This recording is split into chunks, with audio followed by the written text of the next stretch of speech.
Well, it's the 2nd of February and it's a very mild evening, about 9.5 to 10 centigrade on the way here being Sherwood Forest.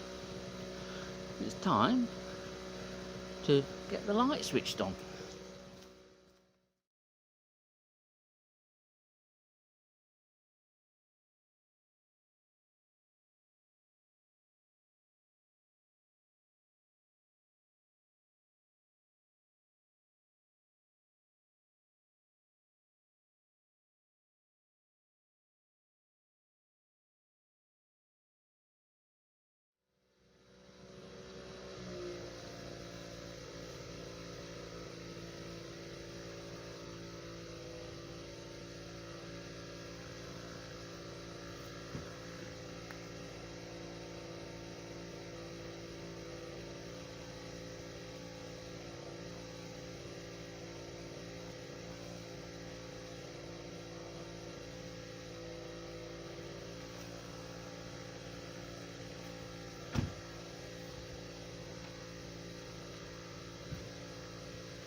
It's 17:40 on start of tonight.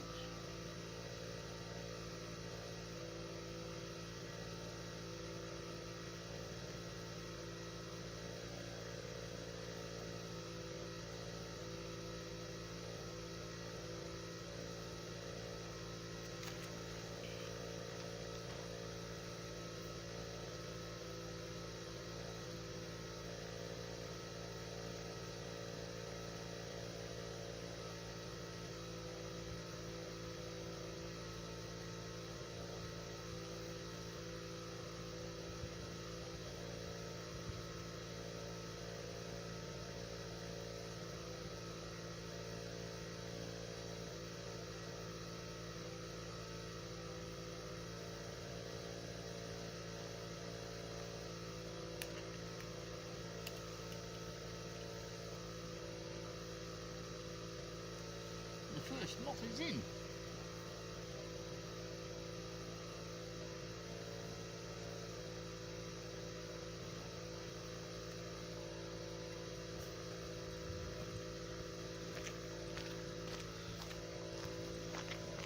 And if you know your early season moths, and you know the jizz of moths flying around the light, then you'll know exactly what that moth is, and it is indeed a chestnut. So we're off to a decent start. I have seen a couple of micros on the way driving up through the forest, and one on the roadside just coming up Twinkett Road, so we'll see what turns up. Right, so just had a second moth in, and it's satellite. I didn't think it was satellite because it's fairly small for a satellite, and it's got the pure white dots on the forewings. Satellites can have dots on the forewings ranging from pure brilliant white through yellow and ultimately to a deep orange. Pure white is probably the most regular of the forms.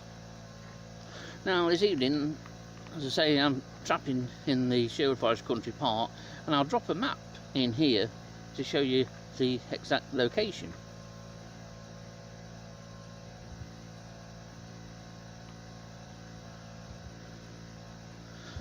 So as you can see from the map, there's a belt of darker trees, and they're the pines of Seymour Grove, which is a belt of trees that separates Sherwood Forest Country Park from the RSPB's Budby South Forest Reserve.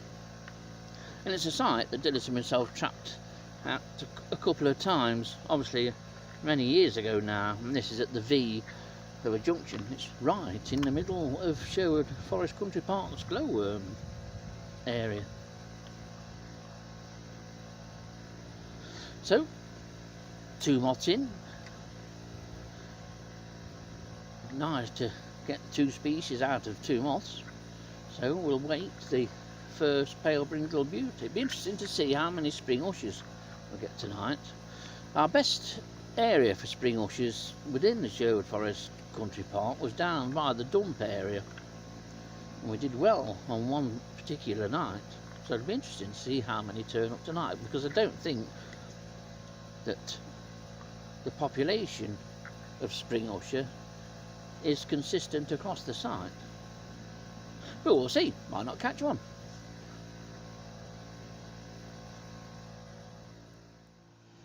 Now doing quite well, actually. Not even had 15 minutes yet, and there's a second of a species that's come in. And at the moment, that's the first chestnut that came in, and that's a satellite. Hopefully I'll be able to show you some of these in a second or two. There's a pale brindled beauty in that pot, and there's a first micro, might be the only micro, and that is Tultricodes alternella, which is a very common micro moth of woodland habitat, especially with oak in it. It's not a species I've had at home. And just behind me knocking about, I can see that there's another pale brindled beauty in. There's also a second chestnut. So we'll see if I can show you some of these. I'll put some better photos in, but you'll get the gist, hopefully, unless they fly off. But that is your pale brindled beauty. They're not much to look at. The females are wingless. They do vary a little bit. We'll see if I can get a better shot. Right, so here's the first moth that came in, the first species, and this is a chestnut. This is probably going to be the first moth that you'll trap when you set up and run your trap in the early months of the year. Quite nicely marked, actually, and subtly marked, often with that darker spot on the wings. And the wings of chestnuts have quite a shiny reflectiveness to them. So that's the chestnut.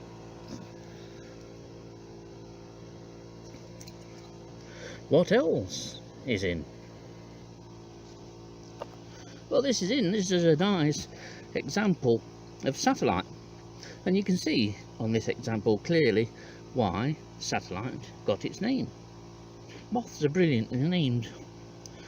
On the lower centre of the forewings, this moth obviously facing to the right, but on the forewings there's a dominant white spot on each forewings, and then at the side of that white spot are 2 smaller tiny spots, like the satellites of the moon going around the earth, hence the term satellite.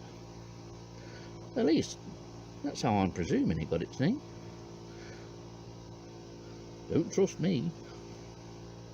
But it's a nice moth, a nice caterpillar as well, a very dark caterpillar, and a very hungry caterpillar with cannibalistic tendencies.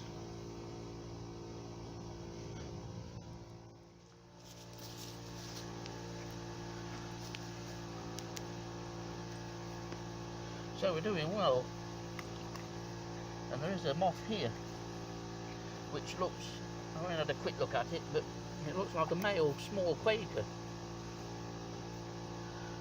which, if it is, would certainly be our earliest record of small quaker. I'm fairly convinced of that. There's another pale brindled beauty, and that's a separate individual, because the other ones are there. There's one round the back, and there's another Torticolis alternata just coming. So we're on 5 alternata.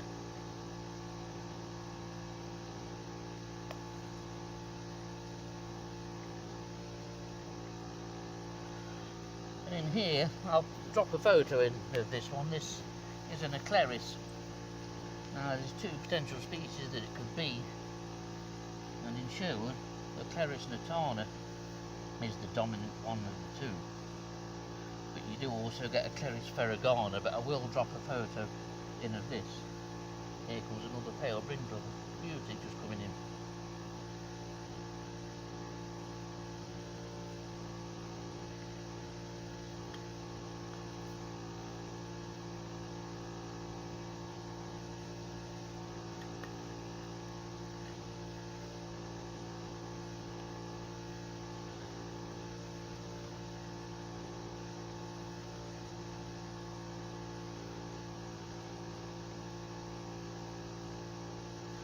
And this is Small Quaker.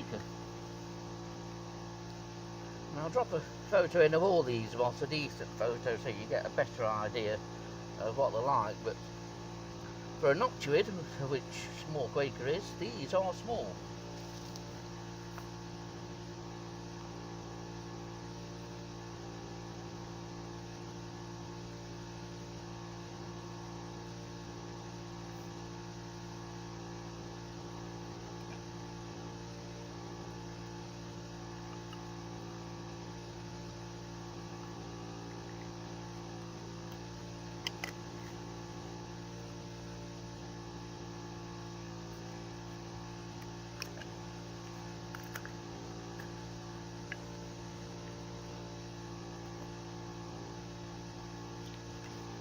Now I'll see if I can get up. Look at that, like a gazelle. So what species could come in, aside from the 6 I think it is that we've had? Well, the next most likely would have to be March moth. I know, it is only February, but from when moths were named, I mentioned this before, I seem to think when moths were named by the Edwardians and Victorians and such like, things were very different then. The weather was very different, the climate was very different. And so, over 100 years ago, March moth probably didn't appear until well into March.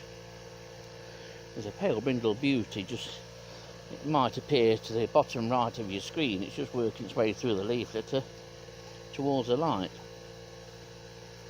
But now March moth is no longer confined to March, or no longer appears in March, and you will get it from probably late January nowadays. You may even get it before Christmas at some sites, odd ones at least. When the flight period is longer, you can catch March moth well into April. So species with names that do have months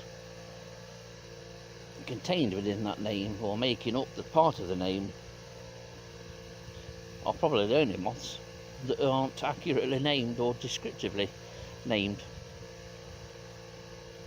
But I imagine March moth will drop in. I'd be surprised if one doesn't.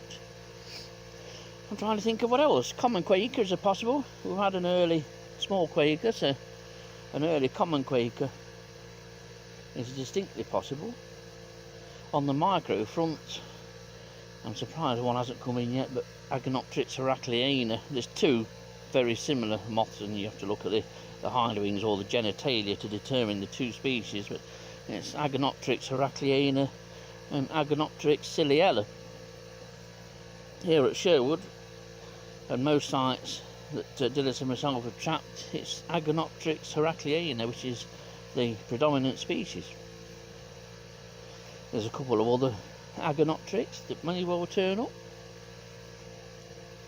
And thinking about it now, there's a couple of nice Tortrix moths that could drop in.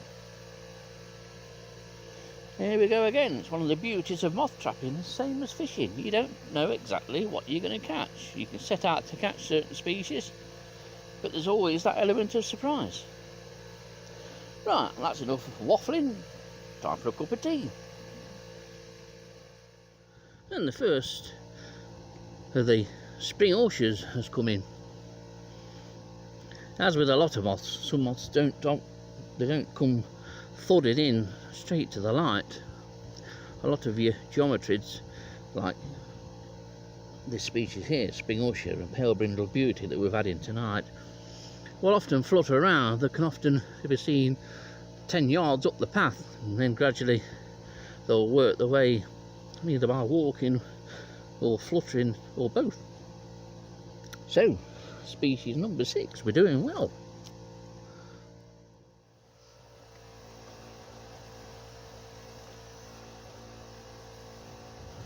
Moth trapping certainly requires an enormous amount of dedication, especially if you're going out on your own doing it.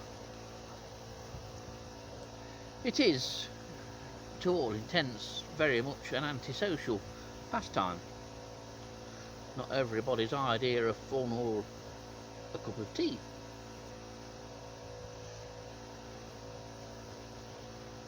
But it is an immensely rewarding pastime. Not only do you get to experience woodland or any habitat on a night time, all the sights and sounds associated with woodland and habitats on a night time. Not for the faint-hearted, and if you're easily frightened, stay at home.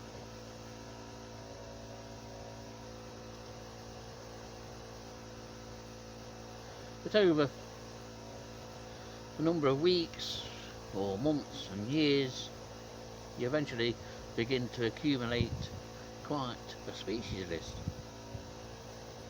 You learn the intricacies of identification, or at least you should do.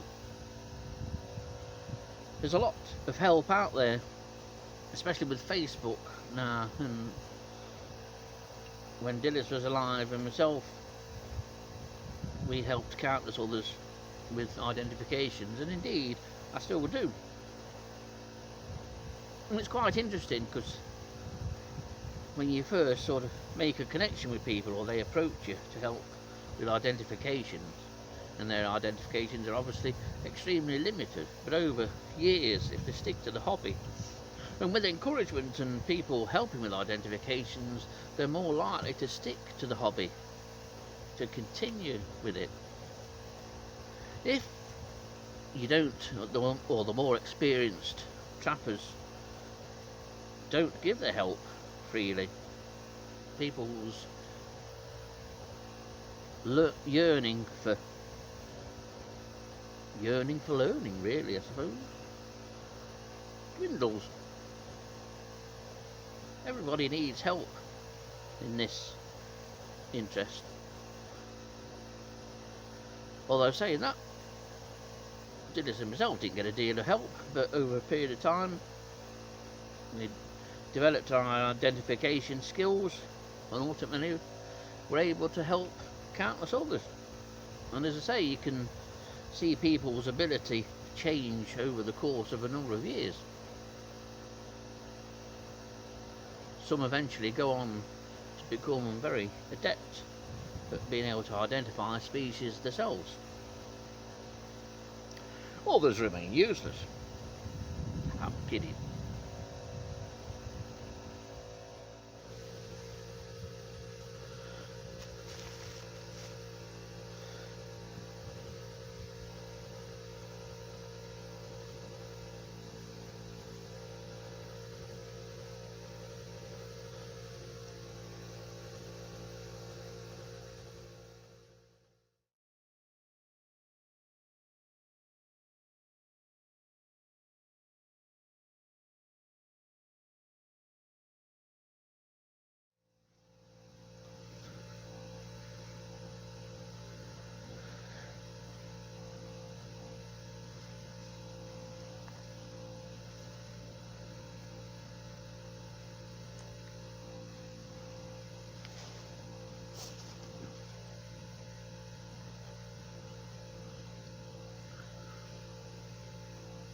Fucking hell. here is an enormous surprise. This is the first time I've trapped this, and this is the first or second record. This has just come in immediately. It looked very different, and that's because this is a Small Brindled Beauty. This moth may not look much, indeed you may not be able to make a deal of it out, but this is a real mega rarity.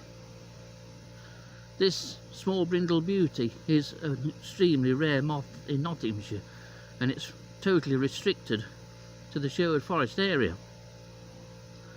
I don't think there's been any records in for a number of years now, and most of the records that appeared subsequently to this moth being rediscovered again in the county a number of years ago have appeared from across the road on the Thorsby side.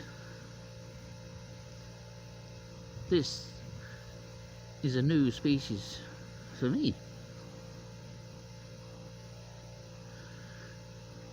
What a little beauty. And this is one of those surprises I was telling you about. Small Brindled Beauty flies earlier traditionally than Brindled Beauty. I know there's lots of brindled and there's lots of beauties. It gets confusing sometimes. But the thing is, if you trap early in the year, if you're new to moth trapping, it's a really good time to start, because there are fewer moths on the wing, so you've got fewer moths to try and identify. And then as the number of moths increases during the spring and summer, it's not quite such a daunting pastime. And when something as rare as this turns up, you'll fall in love with it all the more.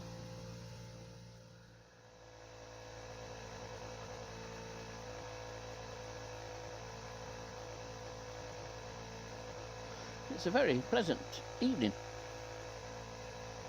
I think we're approaching about 7:30. I'll give it a couple of hours. I'm quite happy with just a couple of hours. I've plenty of moths, more moths than I expected, to be honest. More species than I expected. And one species in particular, more than I expected. Small Brindled Beauty. That was just the spark I needed.